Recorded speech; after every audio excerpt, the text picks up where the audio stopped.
to another installment of the Hobby Hangout series. I'm your host, Don. And I'm your host, Jake. So this is the first official hobby of the series, and luckily, I'm a little experienced with this, which is why I'm considered the professional of this hobby. Which is why I'm also glad to share this with you guys as well as my co-host. Yep. I personally have never heard of this until at least a week before we were planning out the document. So I'm excited to get into this one. I know nothing about it though. What is it that we're actually going to be doing? It's called Lomography. According here to Ashley Darrow on the ShotKit website, it says that Lomography is an avant-garde approach to photography that uses quirky camera gear to achieve a low profile aesthetic. So in a sense, Lomography has always been around, and photographers are always testing out their equipment, pushing the boundaries. And Lomography, like lomographic photos, doesn't necessarily mean that they aren't artistic. In fact, quite the contrary. So, from all my time watching YouTube videos about this film, according to some rumors by these YouTubers, a lot of Lomography's monochrome / Kino line of novelty films have been rumored to be made by this company called Orvo, which is a company in Germany. And then their standard line of color negative films are rumored to be made by Kodak due to their color renditions that they have. All of this aside though, Lomography doesn't seem like it's very hard to get into. I mean, it sounds pretty easy. It would take a lot of effort. Would you say that? You're spot on. Sometimes taking a picture or those special moments can be fun and simple to anybody. You don't even need to have great photography skills to even take a picture. This is where the term lomography comes from. Imperfect looking photos and light leaks that make the picture stand out. Most people would consider themselves to be vernacular photographers, which is simply meaning you just take literally just any moments, such as baby pictures, vacation pictures, just any of life's moments. But lomography, on the other hand, takes us to a whole new level. It kind of sounds like high school students with their essays almost. It's like some people wouldn't really want to be writing about something that people told them to do. Meanwhile, they might enjoy the thing that they write in their diaries or their personal lyrics or something like that. So you might consider them like vernacular writers then? Yes, although I'm sure that term isn't used specifically for that, but yes, you are right about that. Yes, you're right. With a W. Oh. Haha, yep. But, yeah, there are amateurs or your average person that will snap a pic for these events. Or there's also those pros that will take pictures for payment. Lomography has their amateurs and their pros, just like anything else. Well, that's fine and all, but what would a beginner even need to get into this hobby? Well, for starters, you may need a toy-like camera to even get started taking these types of pictures. But with the resources that I have, I'll be using my automatic point and shoot that I have right here. And I will be using, let me scoop my hands over here, I'll be using an app on my phone, which I'm doing that to kind of show that you don't need anything fancy or expensive or whatever. You can just kind of download something for free and test out something. Fair enough. Fair enough. Yeah. But yeah, so for this episode I will be using some wacky film for this camera, which is called Lomochrome Turquoise. And as the name suggests, the film will have some off-color pictures. It'll make everything... Do I even have to explain it because it's in the name? Orange! Well, maybe the sky. Honestly, maybe. Color theory. Yeah, but it's definitely this is just one of the Lomochrome films that is out there, but for this particular episode I will be using that film. Like I said before, I'll just be using the app on my phone, plus I'll kind of rake some other mysterious elements on top of it that you don't even know. So, this is going to be a little bit of a surprise for you and you. Well, it's going to be a surprise for both of us, because there still might be things about it that I don't even know about.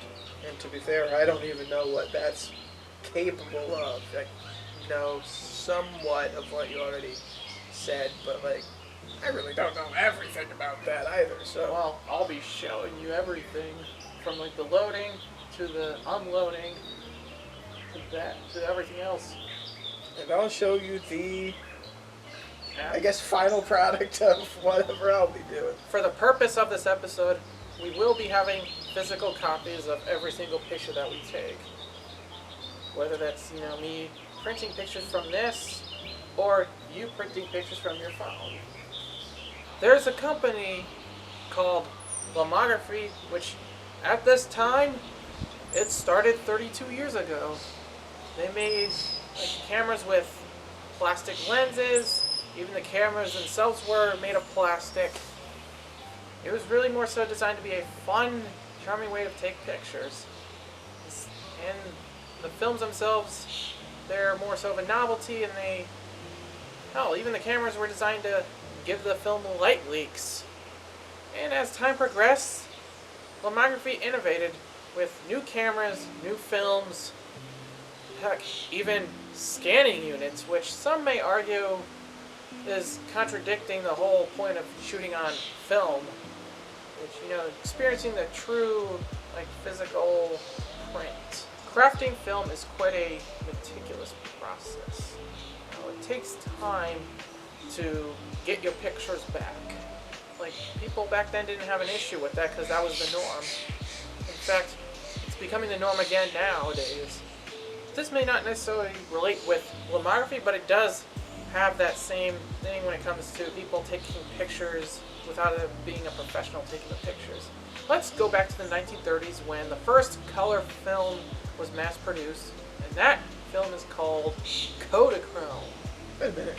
In the 1930s, people were actually able to take colored photos? Absolutely. Renowned photographer Steve McCurry took it upon himself to call Kodak and take the last roll of Kodachrome on the line and use it for some of his most iconic pictures that he'd taken back in the day. He decided to travel around the world to take pictures of celebrities as well as some other people that he has taken in the past. He decided, why not? This is one of the most iconic films that Kodak has made, and he decided to honor it very well. So you can kind of say that Kodachrome shaped his career in a way, in a sense. Maybe the news came out that, yes, it was the last one on the factory line, so maybe there was a headline there. It was photographer creates work of art, the last of something. Yeah, well, this film was a big deal that a lot of news outlets were reporting about this. What's there not to like about Kodachrome? The closest thing we have now is a film called Echolochrome, which you can buy today still. So I know earlier you were kind of mentioning that place in Parsons. I forgot the name of it. Dwayne's Photo? Yes.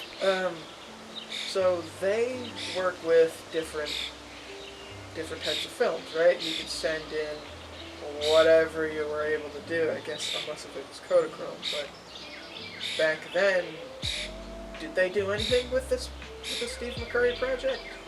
Oh, they teamed up with him as well as Kodak. They were like, yeah, we got to process. This is the final roll of Kodachrome, and then after that, we are taking the machinery down. No more chemistry being made for it. So it was straight up revolutionary, not just for the news, but even for the company. Not just for the news, but yeah, it's a big milestone. And in fact, yeah, they even still have merchandise on their website. We can say like Kodachrome from 1934 to 2010. I was here for the Kodachrome final. Yeah, but they still exist today. Actually, we could have been there. Maybe. We Who weren't. knows? We weren't. No, we're not at all. Not even close. But yes, they do exist today.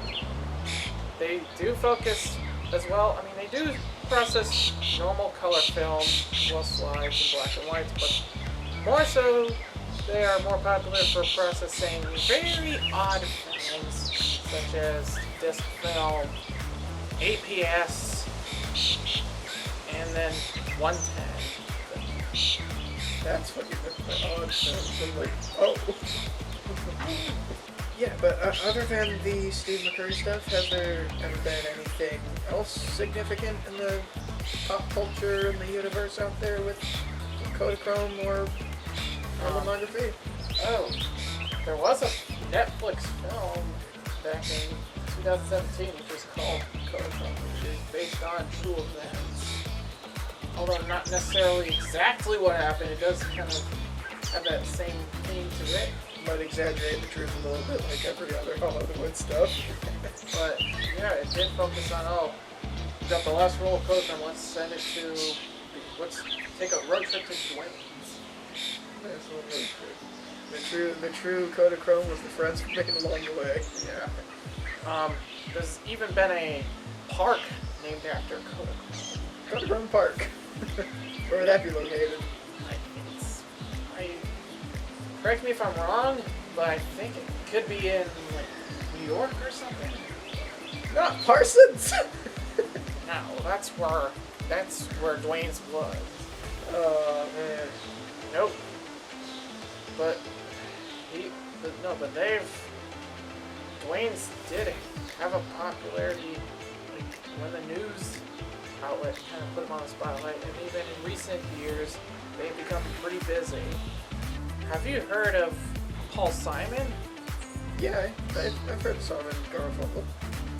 And so he has a song that came out back when Kodachrome was being made back then.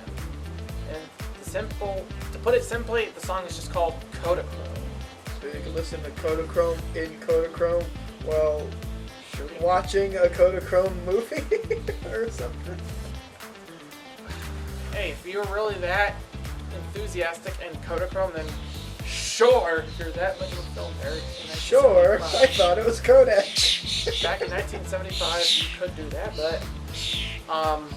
but no, it's pretty much a song about the vibrant colors on summer days. Nice. If we could get the rights to it, we'll be playing a little bit right here. No, but you can either find it either on your streaming service or maybe your local music store may have a CD or cassette. Or Dwayne's radio. Right! No, just kidding, everybody. But Right. hey, if SiriusXM and Dwayne's Photo could have a contract together, I would be tuning in.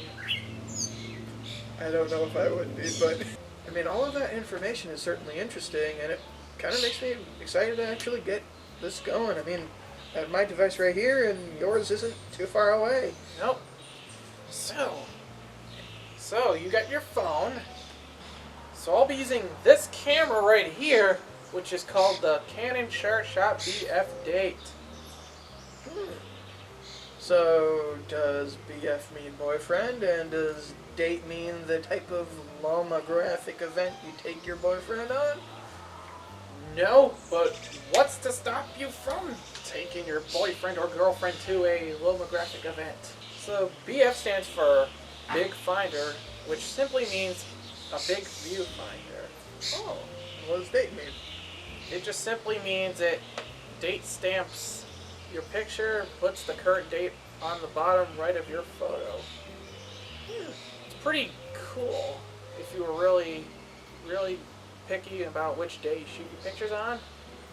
And you know what? That's kind of a good thing for the sake of this episode too, because having a date on yours, meanwhile mine probably won't be having a date, it'd kind of be able to differentiate between yours and mine. Make it a little bit easier to be like, oh, this one is you, this one is you, but this one is mine. Yep. If they're all in a pile, you can easily find out. Snap. Definitely.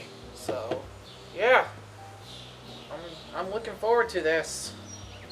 I'm kind of looking forward to it too. Is there anything else that you think we need to do before getting out in the real world? Not really much else.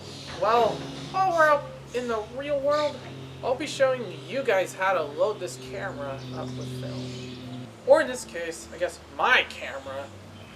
But it can really be any 35mm camera out there.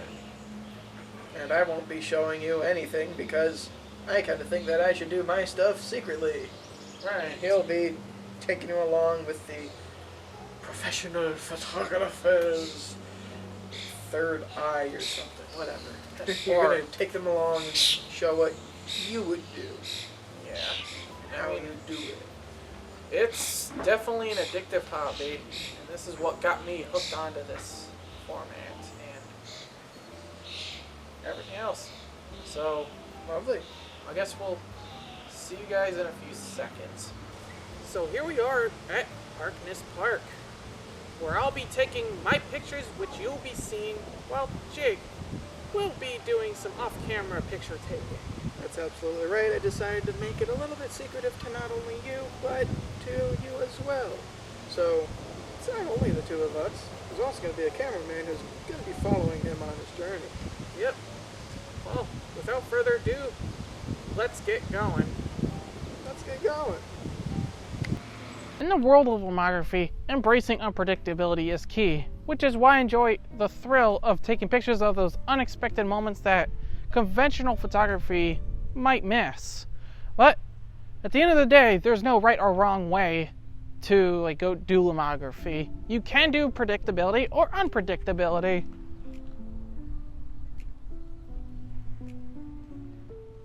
And that's the beauty of it. In the world of lomography, some people choose to do color gel filters on their pictures. I personally choose not to use them as it's not really my thing. That shouldn't stop you guys, as it is a viable option for those out there. For example, if you were to use a green filter, it may give off a lush, beautiful vibe. Or it may give you a very sickening, horrible vibe. Or if you use a pink filter, it may give you either a romantic, lovely vibe, or it may give you a springtime vibe as the blossoms keep coming down like the leaves on the trees. But since I choose not to use color gel filters, I'll be taking my pictures naturally, just like this. That's the #1 rule of lomography. You make your own rules. When I practice lomography, I like to embrace the element of surprise. Unlike digital photography or instant film, that you get to see the results, instantly, I like the magic of film development that, you have to wait about 2 weeks just to see your pictures, like the one I'm about to take right now. Now, some people may choose to take their pictures vertically, which may result in their subject looking taller and majestic. Or perhaps some people may choose to take their pictures horizontally, which may result in their subject looking broad and expansive.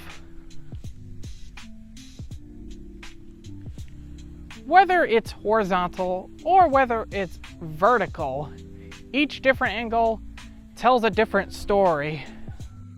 And the same subject shot in different ways, it may have a different effect depending on the angle. Now that we've taken our pictures, let's check out the results that we have taken. I'm excited to look at these because, at the end of the day, it's another art form, and it kind of encapsulates our inner machinations of our mind, right? Right. At the end of the day, you might be excited with yours, I might be excited with mine. That's all that matters, really. Yeah, it's all in your head, the creativity. Yeah, it's all in your head, the enjoyment of that creativity, I guess. So, without further ado, let's get into it. You noticed right there, we got our envelopes. Who's going first? I think I'm gonna look at mine first. You can show me first, you know what? He took you on a journey for a few of them, but you know what? Yeah. Okay, well, are we starting at the beginning or are we starting at the end? We're gonna do the order that they are. That they were taken in? At least the order that they were at least they were put in here. Or given to you in, okay. But That's valid. I'll open my eyes whenever you tell me. alright. Okay, here. Look at this one right here. Check this out. Oh shit! Kind of looks like you have like 3D glasses on. It's kind of like you know, giving a little. So Yeah, you're giving a little walk in Candyland, right? kinda. It's like more like the blood instead of the blood moon. It's the blood sky. Jeez, that's an interesting one. Yeah. And here's one of the more sillier pictures. Hey man, I thought you were just doing these with nature. I mean, then again, I guess human nature. Right. And just to wrap things up, I have a beautiful beach picture.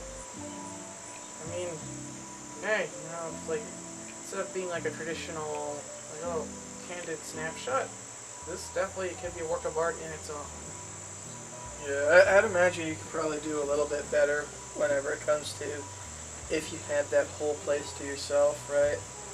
Instead of having to worry about, no, you were here first. You hang out. You do something, right? Like, Yeah. sometimes strangers, I mean, they're there. They're gonna be in the way, but like, who knows? Maybe if you had all the time in the world and nobody there, Yeah. you'd be proud of every single 14 of them. So obviously, like I told you, those are, you know, more wallet size. I didn't expect you to be pulling out the chunkers, right? But I got the little tiny itty bitty little itty bitty Italies, right? Which the only one technically you know about is the first one, Yeah. because I did these separately from him. Right? So I guess we gotta start off with number one, which is this guy right here. Oh, look at that. The dead bug. It's alive in my heart. Definitely. But I mean, you kind of do things in the moment, but so maybe I got lucky and this thing happened to land in my hand Right. without me freaking picking up the dead thing. So that's the one you already knew about, but you didn't technically see the outcome yet. This was the also only version like this. And what I mean by that is, since I used an app, this is the first one that, you know, it defaults to. I wanted to switch over to a different style for the rest of them. And, you know what, I'll show you this one, why not? This one, it's on brand. Describe to the viewers what you're seeing. I see 2 porta potties, like right behind some cones. Some traffic cones, right? Yep. So between these two, it's literally a different type of camera style, but I do genuinely kind of enjoy how the colors pop. I saw blue and I saw orange, and I'm like, I kind of want to see what that would show up with, right? Now, I'm the only one who had the courage to do this. I took something of a stranger. I didn't even ask. They didn't notice. I was just like, Honestly, I could have done that too, but could have, but you didn't. I just, But I genuinely do think that this is kind of like a neat little, like a setup there. It's just, you know, it's a lady and the dog yeah. walking just on like a track, right? But Yeah. Well, it's framed nicely. It has the stuff like that. I'd say the weird part of my stuff was just the gels, really. It looks like just a standard camera. It doesn't have like light things like you were saying. but in your opinion, doesn't have to have like. It doesn't need all to these have lights. light. I mean, this camera that I have isn't even meant to have light leaks through the pictures. And this was made at a time when, well, people were using these as a mainstream. But regardless, yeah, I think I had a fun time on this episode, and I'm really happy to teach not only my co-host, but you guys as the audience as well. Part of why we're doing this whole series is so then we could probably get people interested in some of these different things. Whether it's a niche community or a really well-known thing, we do kind of want to highlight, you know, all of these different shenanigans out there. Right. And before this, and I should say before the research for this episode, I hadn't even heard of this thing. The only thing I saw was like the roots of the word, you know, etymologically. It's like graphy probably means it's like a image thing. Yeah. But I had no clue really what it was. Well, yeah, this was fun. And honestly, I couldn't really disagree with you with that. I mean, it was a hobby that we experienced. This time, it was something that you had some familiarity with, right? Mm-hmm. So, I mean, I guess what is next would be to go over the chart, right? Alright, so on screen now will be the chart. After the two of us have deliberated between, you know, things behind the scenes, we both came to the conclusion that this thing that you're seeing right now is where we believe it is. Obviously, tune into episode, 0, right? When we actually explained all of this stuff.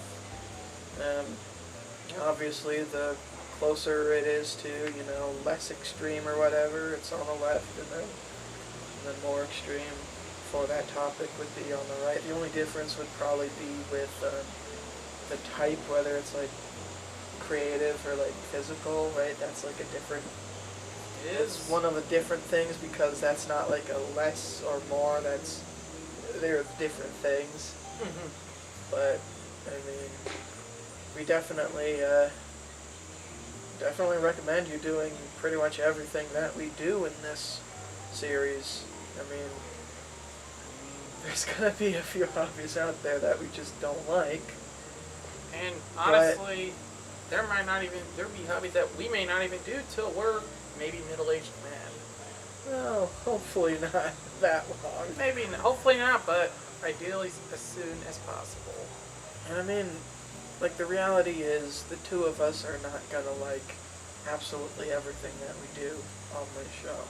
Or it's definitely possible that you hate something and I really like it and I want to do it tomorrow. Mm-hmm. There is that possibility, but And vice versa. vice versa too. I could think it stinks and you're like, let's do it all the time. But I mean, we still are trying to give an effort to actually do these with an open mind, right? We're not going to enter this into with our preconceived notions, or at least maybe we have our preconceived notions, set them aside and be open to trying out these different things. Yep. And it really goes to anything. You always want to go in with an open mind. True. I mean, What? the world needs more open-mindedness, and the world needs more lomographists, right? Oh yeah. Definitely want to see it as an option out there. So obviously, this was our first actual episode of this, because, let's see, Hobby Finding was just telling you about why you should try different things. Right? Such as, hey, truck driving is going to be a hobby. Truck driving and interrupting someone's recording. Yeah, but But obviously, you had all the time in the world to review over these charts, It pretty much doesn't take that long to look at it, but we gave enough time for you to, I guess, screenshot what our findings were. Alright, well, before we go on too long, let's just conclude this episode. Couldn't agree more with you. I mean, I definitely could get carried away with the ins and outs of this series. But let's close this episode. Really, just wanted to say thank you, though, for watching this episode. Yeah, definitely thank you for watching this. So this is not our first live action thing, technically, but it is the first one that we actually put effort into, at least when it comes to hosting, because the whole lettuce egg thing was, It was a bit unscripted, pretty much. a bit of a, still a crazy one that we did as of lately. But before we go longer with this and turn this one into a 2-hour episode, I guess there's nothing better to do than just say, have a great one. Alright, this has been our first official, I guess, episode of Hobby Hangout. Official. Right. Alright, have a good one, everyone. Peace out. And there you have it. Dom delivered gorgeous shots of nature and skylines. A few repeats, sure, but some genuinely stunning work. And then there's Jake, who somehow thought a lineup of porta potties next to traffic cones was photography gold. Artistic vision or complete crap, you decide. Dom shot with real Lomochrome turquoise film. Jake slapped a filter on with his phone. Truly a masterclass in contrasting approaches. Be sure to tune in next time on Hobby Hangout. Farewell.